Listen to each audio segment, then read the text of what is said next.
I'm Marlene Harper, 65 years old, and by the time I pulled into my driveway that Thursday afternoon, I was already sore from my knees to my lower back. A group of 8th graders had decided to jam bubblegum into the chemistry lab's keyhole and pour Coke all down the hallway. I'd spent most of the day with a mop and bucket, and now, as I climbed my porch steps on Maple Street, I caught a whiff of perfume that didn't belong to me. The kind that clings too long and tries too hard. And when I heard voices in my living room, laughter that wasn't familiar, I knew something wasn't right before I go any further. Tell me where you're listening from in the comments. And if you've ever walked into your own home and felt like a stranger, go ahead and tap that like and subscribe button. I've lived in this house for 22 years, bought it right after my divorce. I was 43 back then, just me and my son Colby. We didn't have much, but we had enough. I worked as a school custodian during the day and cleaned offices at night. Paid the mortgage on time. Fixed what broke, painted what faded. This house saw every hard-earned penny I made and every birthday cake I ever baked. The walls still hold the echoes of Colby's high school band practice and the maple tree out front. I planted that the week we moved in, when it was barely taller than the fence line. Now its branches reach the roof of the second floor.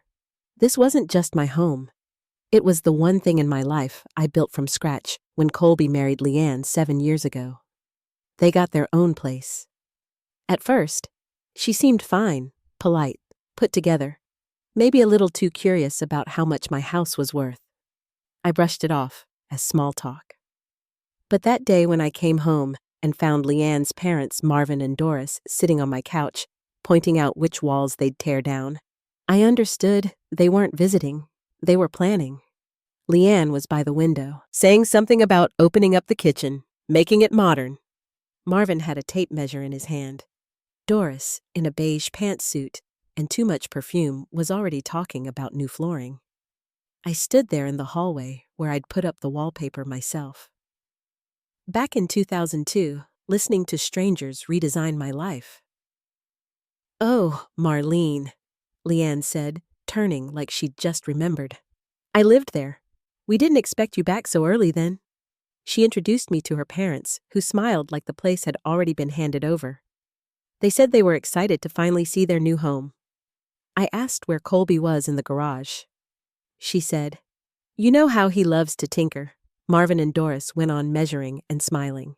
Leanne followed me into the hallway, closed the door gently like she was comforting a child who didn't understand Marlene. She said, "You're almost 70. You don't need a place this big." We thought maybe something simpler, a cozy apartment, or a nice retirement home. You'd have nurses, activities. You wouldn't have to worry about anything. She said they were willing to offer compensation.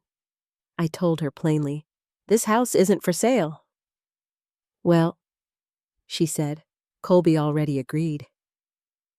I walked down the hall toward the garage where the familiar smell of motor oil and old metal still hung in the air. Colby was under his motorcycle, just like when he was 15, legs stretched out, grease on his cheek.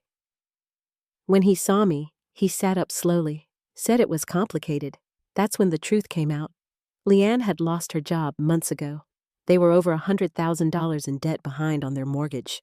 Their only way out, he said, was to sell their house and move in here with her parents just for a year. He told me, maybe 2.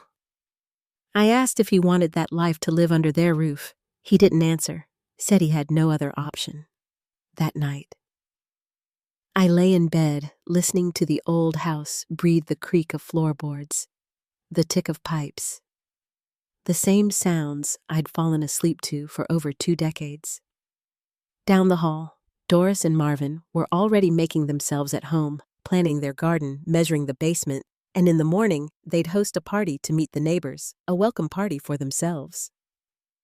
By 8 the next morning, the coffee was brewing in the kitchen, and I could already hear Doris humming to herself from the living room. Marvin was dragging a chair across the floor, making space to string up decorations for the reception they'd planned without asking.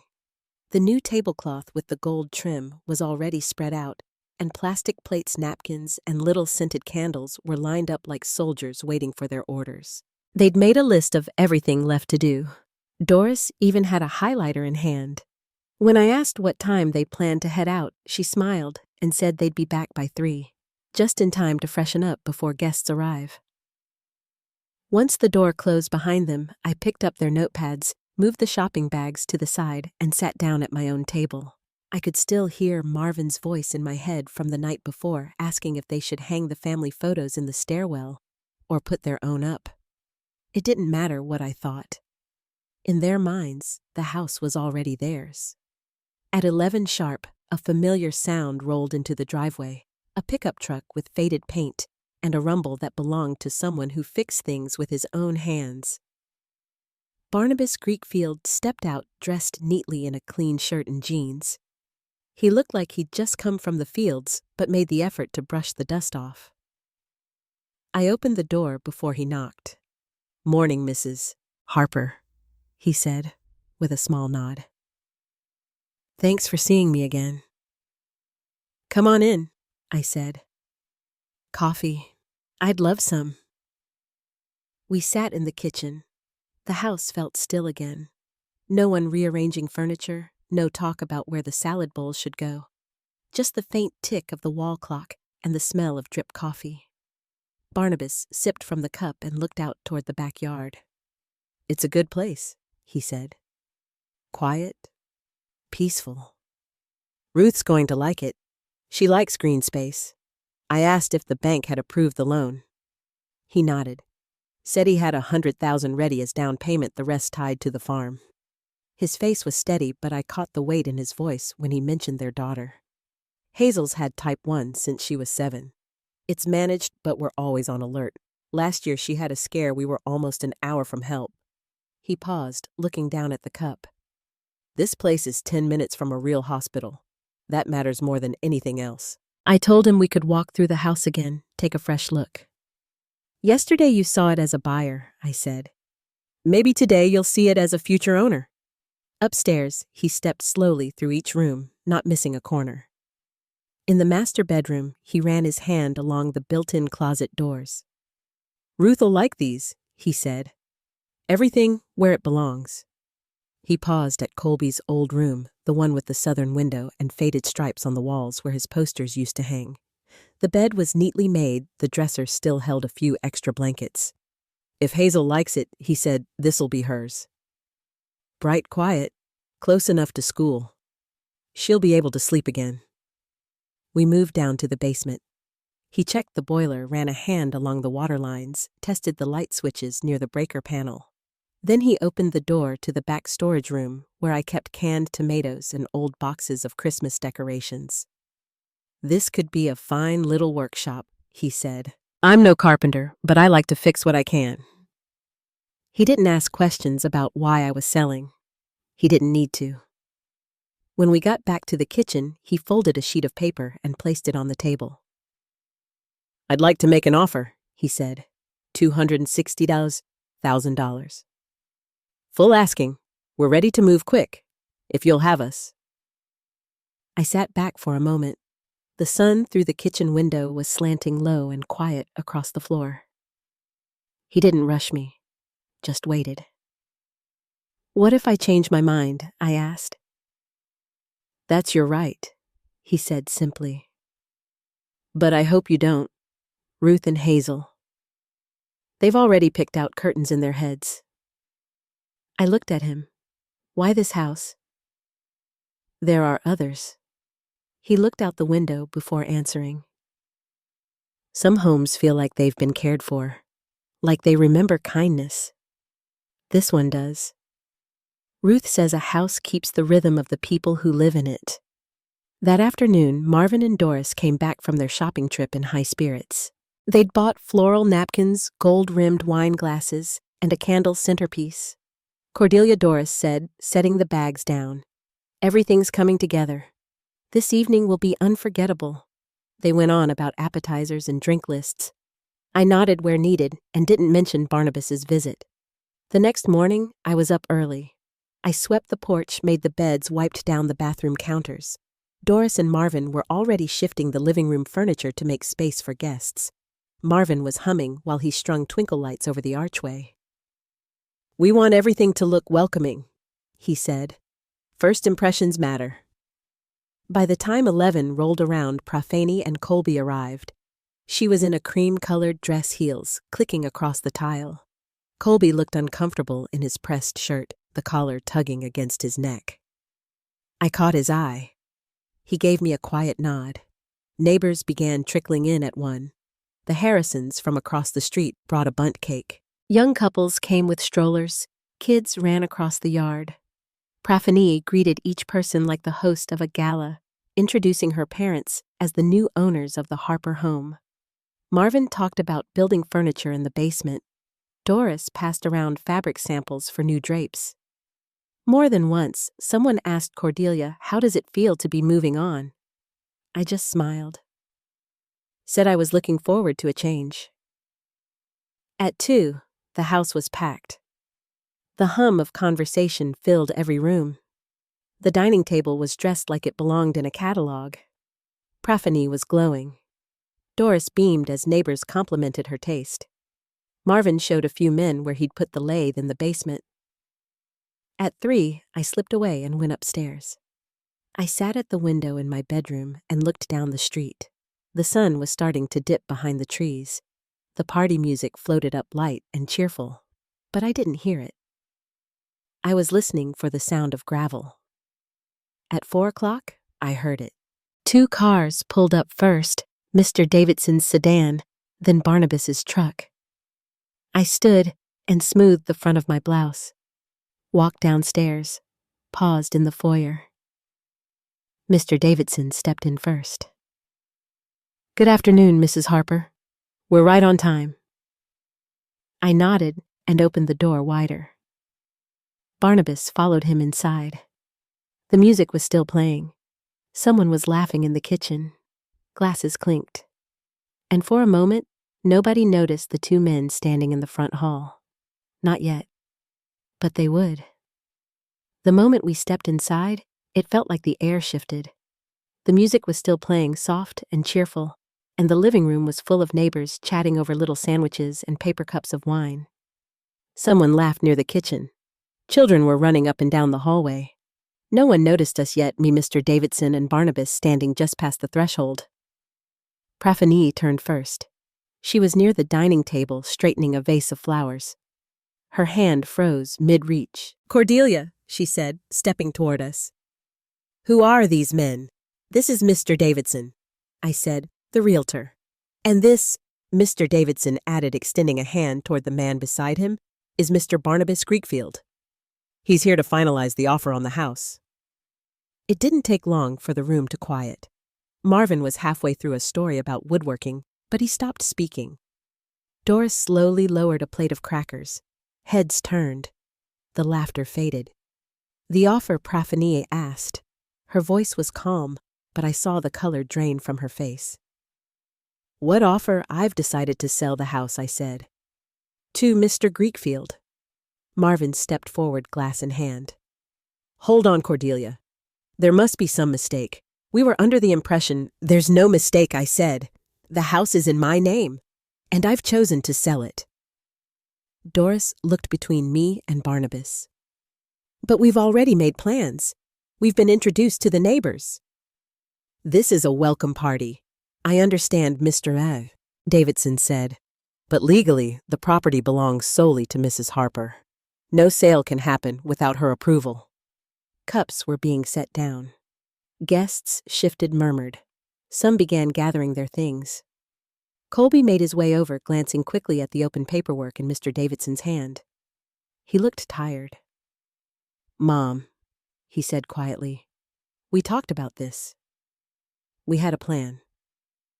"No, Colby," I said. "You had a plan. I wasn't part of it." Across the room, Profani had started pacing. "Cordelia, we've sent out invitations. We made purchases. This is cruel. You're embarrassing us. You planned a party in a house you didn't own," I replied. Barnabas hadn't said much. He stood calmly by Mr. Davidson's side, hands in his pockets, watching. Then he spoke. "Ma'am," he said to Profani, "I mean no disrespect, but I'm buying this house from its rightful owner. That's the only agreement that matters." People were heading for the door now. Someone whispered an apology on their way out. Others avoided eye contact entirely. The crowd that had filled every room just an hour earlier was thinning fast. Mrs. Harris from across the street stopped by my elbow. She gave my arm a gentle squeeze. "Cordelia, dear," she said softly, "you did the right thing. The house should belong to someone who respects it." The front door clicked open and shut again and again until there was no one left but the five of us, plus Barnabas and Mr. Davidson. The music had stopped. The candles on the table were still burning, their wax beginning to pool. Doris sat on the sofa staring at the floor napkin clutched in one hand. Marvin stood beside her motionless. Profani stood in the center of the living room like she couldn't quite believe where she was. Colby turned toward the window back to everyone. Mr. Davidson laid the contract out on the coffee table and handed a pen to Barnabas. He took his time reading the documents again, line by line. Then he signed. "Mrs. Harper, Mr. Davidson said your signature." I picked up the pen. The ink flowed smoothly. My name followed his. Doris gasped softly. "Cordelia, don't do this. We're family." "No," I said. "Family doesn't make decisions for you. They don't move into your home without asking." "But we were going to pay you," Marvin said. "We meant to help Colby. At a price from 20 years ago," I replied. "That's not help. That's taking advantage." They didn't respond. Mr. Davidson collected the signed papers and slid them back into his folder. "The funds will be transferred within the week. You'll have 30 days to vacate." Barnabas stood and reached for my hand. "Thank you, Mrs. Harper. You've made a good home here. We'll do our best to carry that forward." "You'll do just fine," I said. He nodded and left with Mr. Davidson. The front door closed behind them. The house went still. No one spoke. Not at first. Finally, Doris broke the silence. "What do we do now?" "You pack your things," I said. "You go home, and you start looking for another place to live." "But our house is almost sold," Profani snapped. "We have nowhere to go." "Then you'll rent," I said, "like people do when they don't own a house." She stared at me. "You've hurt this family. I protected what was mine." Colby turned from the window. "Mom, can we talk?" "Just the two of us?" We walked into the kitchen. The table was still set with paper plates and leftover appetizers. The candles were nearly gone. He sat down, eyes low. "I didn't want it to go this way." "But you let it," I said. "I thought we could work something out. I didn't expect you to." He stopped. "I didn't expect this. You expected me to say nothing." He looked up. "We're in trouble, Mom. If we don't find the money, we're going to lose everything." "I know," I said. "You told me." "What are we supposed to do now?" "You get a second job. She gets any job she can find. You scale back. You make it work. You don't solve your problems by taking what doesn't belong to you." He nodded. Slowly. "Will you help us?" he asked. "Not with the house. Just something. Anything." "I'll give you 15,000, I said. "Once. But there are conditions." He listened. He agreed. Then he stood, looked around, and said, "I'm sorry. For everything." I didn't say anything back. Not yet. I waited until he'd gone to tell Profani and her parents, and as their voices drifted from the living room, soft now subdued, I stood by the kitchen sink and poured out the last of the wine. The gold-rimmed cups were still on the counter, untouched. By the time the last of their bags were packed, the sun had dropped behind the maple trees, and the quiet outside had settled into something more final. Doris carried out a box with the new table linens still folded neatly inside. Marvin followed with the toolkit he'd brought to measure the basement. Praphanie was last. She didn't speak as she slipped on her jacket and pulled the door closed behind her. The house was quiet again. I stayed up late that night. The candles from the party were gone, the extra dishes washed and stored. The refrigerator still held bottles of juice no one drank, and cheese trays that had barely been touched. I boxed those up for the neighbors and set them by the door. The next morning, I called Mr. Davidson and confirmed the deal would move forward. Barnabas had already begun the loan transfer, and the timeline looked good. 30 days. That's how long I had left in the house. Enough time to make arrangements, enough time to let go. For the next few days, I worked my usual shifts at the school, came home, and started sorting through drawers. I packed what I needed, donated what I didn't. In the hallway closet, I found the winter coat Colby had worn in high school and the pair of skates we'd bought for his birthday one year. I kept the skates. The coat went into the donation pile. Barnabas stopped by the following week. He brought Ruth and Hazel with him. Ruth was quiet, polite. She walked slowly through the rooms, pausing to study the kitchen, the living room, the upstairs hallway. She asked if the closets were staying, and I told her, of course. "They're built in," I said. "They belong to the house now." She smiled and nodded. "Thank you. They're very well made." Hazel chose her room without hesitation. She stood at the window in Colby's old bedroom and looked out toward the bus stop. "From here, I can see when the bus is coming," she said. I asked if she was nervous about switching schools. She shook her head. "It'll be better. Here, I won't have to miss class when I need to see the doctor." Ruth and I talked about utilities.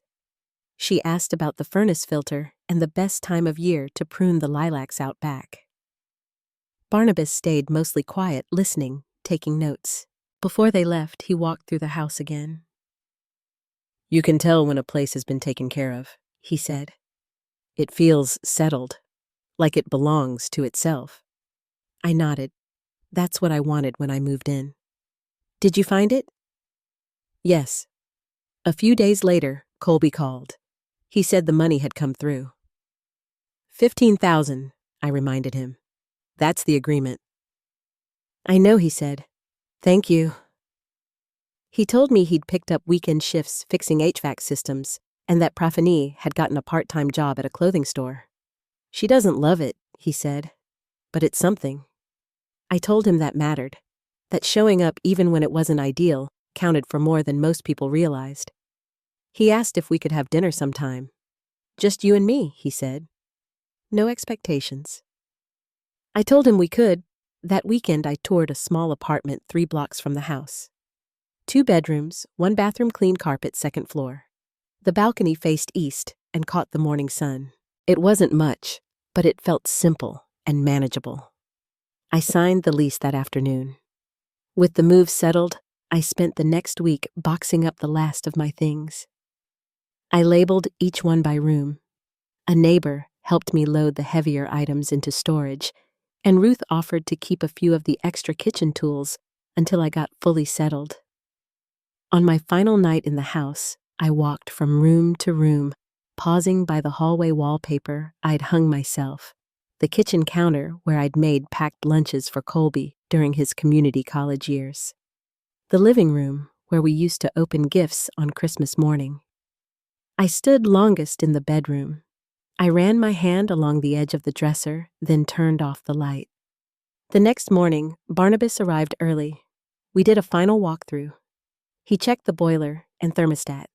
I handed over the spare keys and showed him where the breaker box was labeled.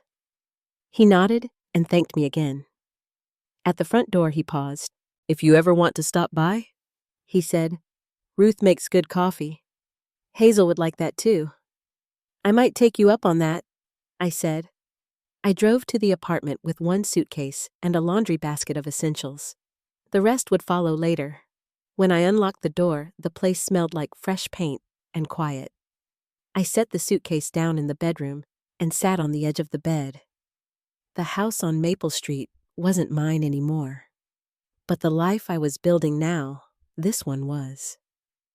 The first Friday in my new apartment came quietly. I woke to sunlight on the blinds and the low hum of traffic below. I made coffee, unpacked the last of the dishes, and wrote a check for the electric bill. There was no one else around. No footsteps overhead. No voices down the hall. The place was mine, and it held a kind of stillness I hadn't known I missed.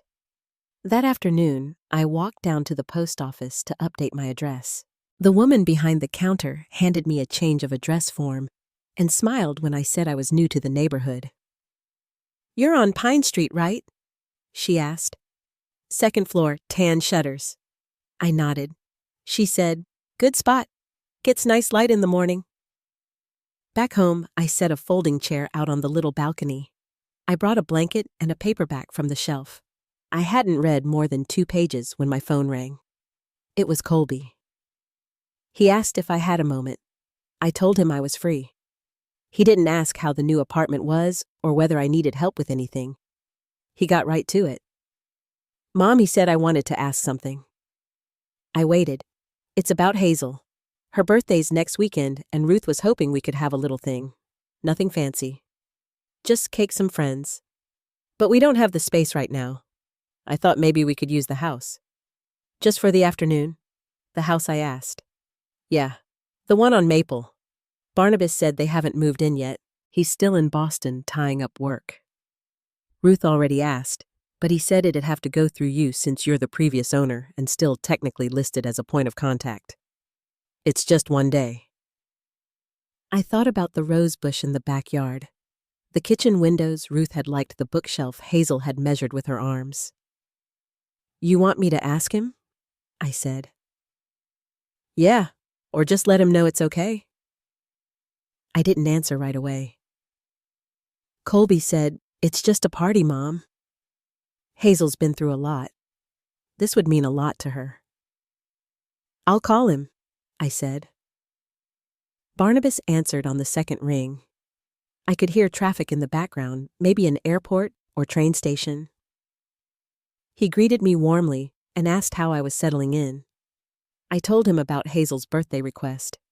He was quiet for a moment, then said, "I appreciate you calling. But the answer's no. Even just for a few hours, I asked." "I know they mean well," he said. "But Ruth and I have had some long conversations about boundaries.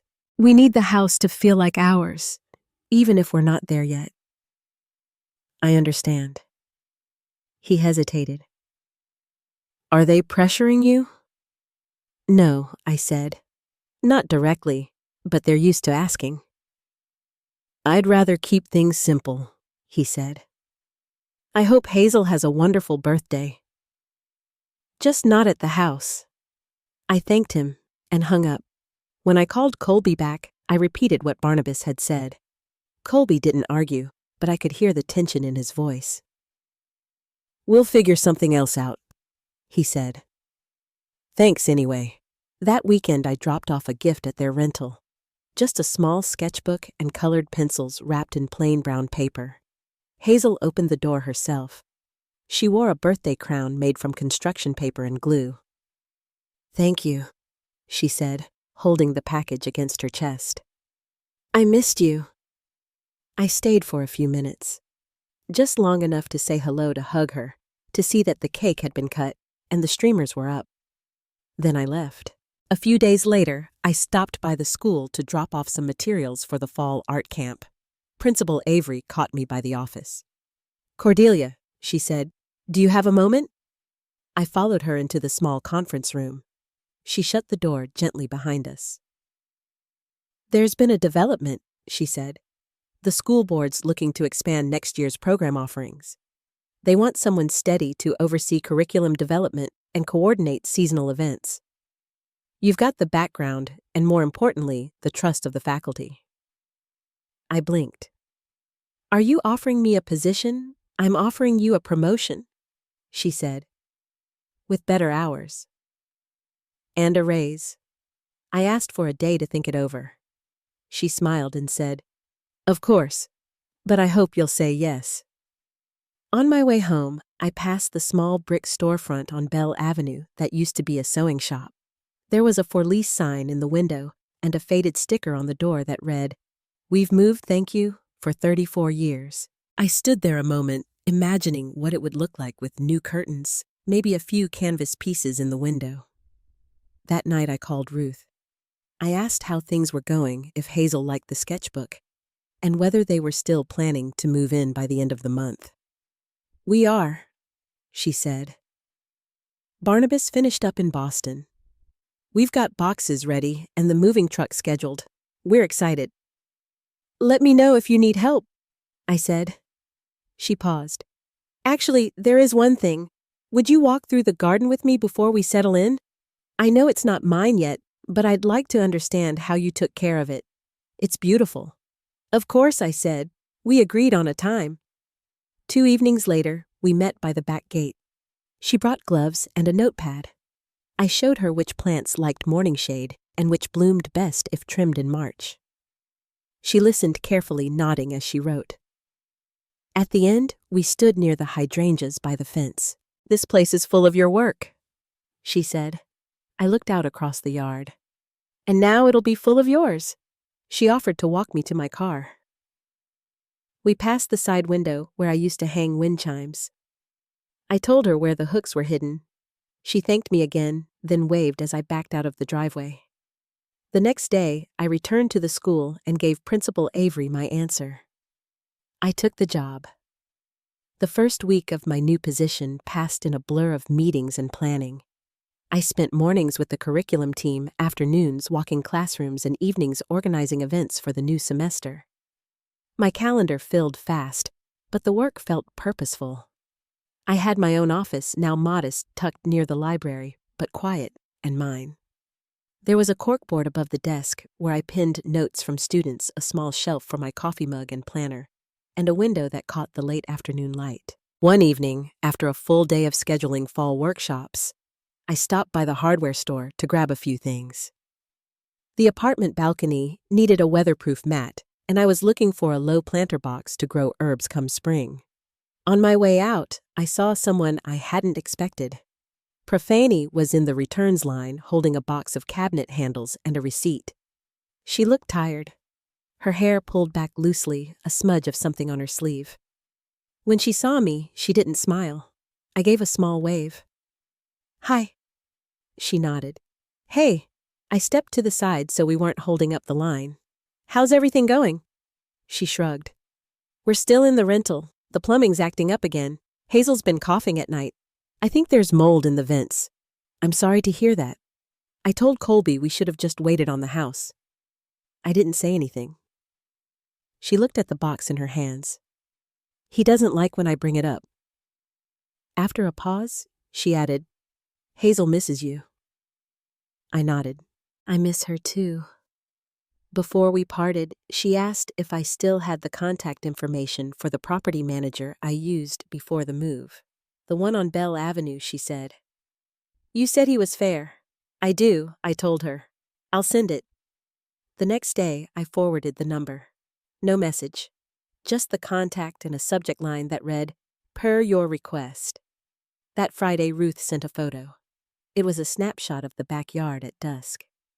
The porch light cast a soft glow over the new patio chairs, and Hazel was curled up in one of them with a book and a blanket. The hydrangeas I'd pruned were starting to bloom. Ruth wrote, "She says it's her thinking spot now. Just wanted you to see." I saved the photo. Later that weekend, I went by the community market. They'd just opened the fall stall section, and a few local artists were selling handmade goods. I ran into Marvin by the canned preserves. He had a canvas tote filled with squash and a new scarf tucked under one arm. "I hear you've been promoted," he said, smiling. "They say the after-school program's already better with you running it." "We're trying," I said. He asked if I'd stopped by the school's new mural wall. "It's right outside the cafeteria," he said. Students voted on the theme belonging. I promised I'd take a look Monday. As I walked toward the parking lot, my phone buzzed. It was Colby. I didn't answer right away, but the voicemail he left was short. "Hi, Mom. Something happened. Can you call me back?" When I returned the call, he picked up on the first ring. "It's Hazel," he said. "She was dizzy at school. The nurse called. I left work early and brought her to urgent care. They think it's stress. Or allergies. But it scared me. I'm sorry," I said. "Is she home now?" "She's resting. But it's more than this. Things are piling up. We're behind on rent. Profani's hours got cut. I've been picking up overtime, but it's not enough." I waited. "I know we haven't earned much grace," he said. "But if there's anything, even just advice, I'd take it." I told him I'd think about it. That night, I opened my budgeting folder. I reviewed the savings account I'd started after selling the house. I listed what I had left after the deposit on the apartment, the new job wardrobe, and the dental work I'd been putting off for years. Then I closed the folder and made tea. The next morning, I stopped by the old house. Ruth was in the garden pulling weeds from the side bed. Hazel sat cross-legged nearby, sketching shapes in a notepad. Ruth looked up and waved. "I didn't expect you. I was in the neighborhood," I said. She brushed dirt from her gloves. "Colby stopped by this morning. He asked if we'd consider selling him the house. Offered to take it off our hands. Said it was better for Hazel." I looked at her. "And what did you say I told him no?" We stood quietly for a while. Birds picked at the feeder near the fence. A breeze lifted the edge of Hazel's paper. "I think he's starting to realize," Ruth said softly. "What?" "That you're not going back. That you've moved on." I watched Hazel draw. She paused to shade something, then looked up at us.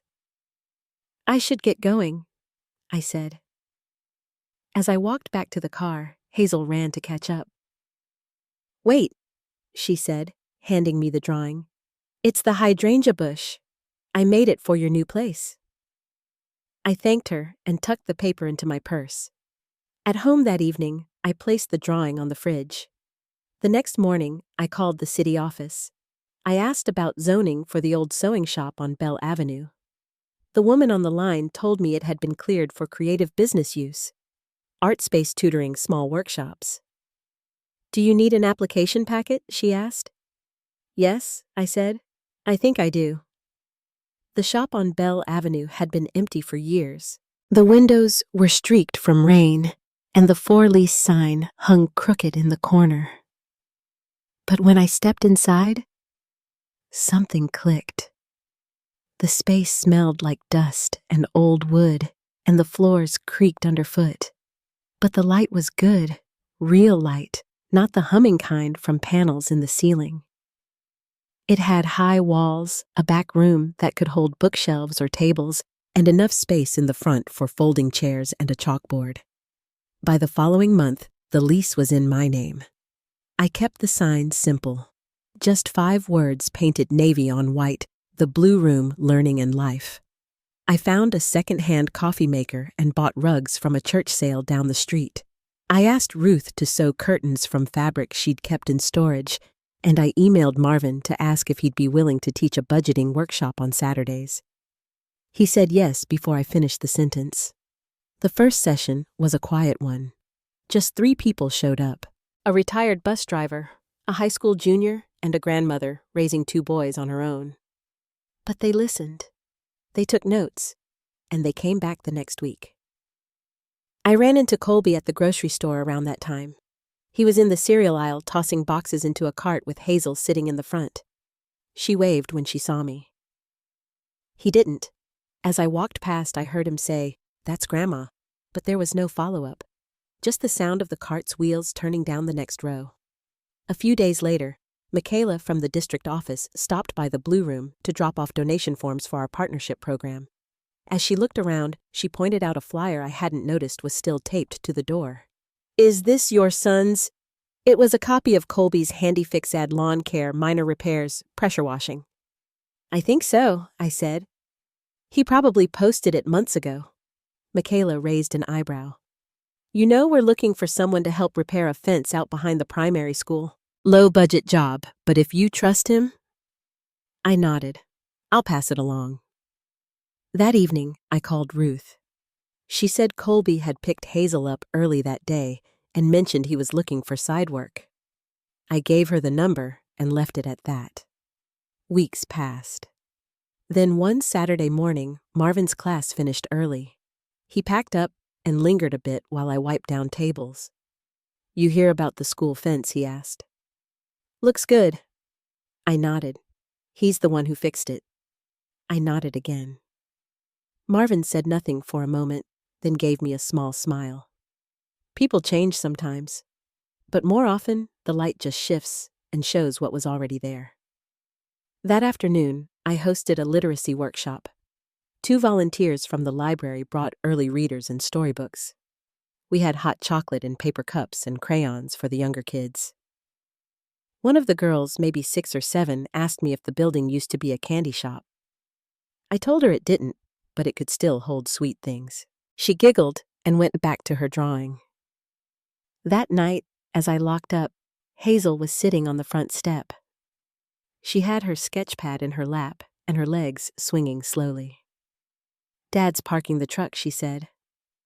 I sat beside her. She opened the pad and showed me what she'd drawn. It was the blue room with curtains in the windows and a chalkboard near the back. "You got the rugs right," I said. She smiled. "I remember." Colby pulled up across the street. He didn't get out right away. Hazel stood. "I wanted to come say hi. I didn't know if I should, but I wanted to." "You can always say hi," I told her. She nodded, then gave me a quick hug before heading back to the truck. Colby looked over once hand on the steering wheel, then turned away as they drove off. Later that week, a letter arrived at the school office. It was addressed to me, written in careful block letters.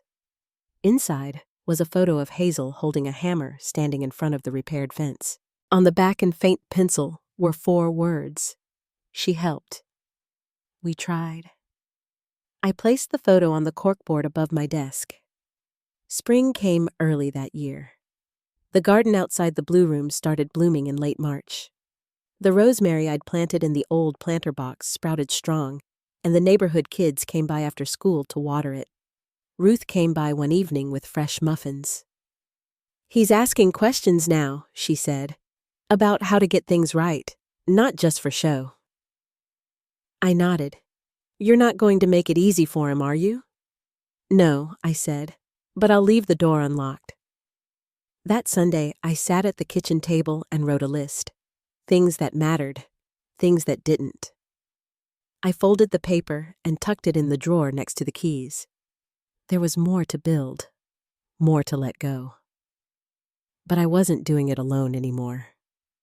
Hazel's picture stayed pinned above my desk long after the paper around it had curled at the corners. It became something I glanced at each morning before flipping the sign to open, like a small reminder that the hardest seasons can still leave something worth keeping. Colby never came inside the blue room. Not once, but he'd park out front sometimes and wait while Hazel stepped in to drop off a plant she'd grown or help set out folding chairs before a weekend session. One time, she came with a stack of children's books she said they didn't need anymore. Another, she left a lemon pie wrapped in foil with my name written in blue crayon across the top. Little by little, without ceremony, something changed. Not loudly, not all at once, just a quiet shift in how the air felt when they were near. One Thursday afternoon, Ruth came by with 2 envelopes. One was addressed to her in Colby's handwriting. The other had my name. Inside was a note. It said simply, "You didn't owe me anything, but you gave anyway." I wasn't ready to understand that until now. I folded the letter and placed it next to Hazel's photo. That spring, the Blue Room was selected to host a town event, Stories That Raised Us. Folks came in with photo albums, old recipes, family quilts. I displayed a map of the neighborhood from the year I moved in with pins marking homes that once held my students. People shared songs, poems, memories. One man brought the toolbox his father had built by hand and set it on a table by the window. When I turned around, I saw Hazel slip a small potted marigold next to it. The room was full by early evening. Marvin gave a reading. Michaela played her cello. And before we closed for the night, Hazel stood up and read a short story she'd written for school. It was about a garden that kept growing even after the house around it fell down. She said it was fiction, but the way she glanced at me before sitting told me otherwise. I walked her out to the truck after. Colby was leaning against the driver's side, arms crossed. When I reached them, he nodded. Just once. Not an apology, not a request, just an acknowledgement. And for now, that was enough. Ruth told me later he'd started helping neighbors fix up their porches. Said he was learning how to make things last. I didn't ask more. I didn't need to. The Blue Room stayed open 3 more years before I passed the keys to a younger teacher who'd once been in Marvin's budgeting class. She renamed it the Porch Light, and I still visit now and then, but I kept that original navy and white sign. It's in my laundry room now, propped against the wall, where the sunlight touches it just right every morning. Looking back, I lost a lot. I lost the version of motherhood I once clung to. I lost the silence I used to accept. But I gained something else, my own name back, my own ground, and the joy of building something that couldn't be taken from me. We don't always get to mend what breaks, but sometimes, if we stay steady long enough, what we build becomes a place where others can begin again. If this story stayed with you, I hope you'll share it with someone who needs reminding that healing can start quietly and that it's never too late to grow something new.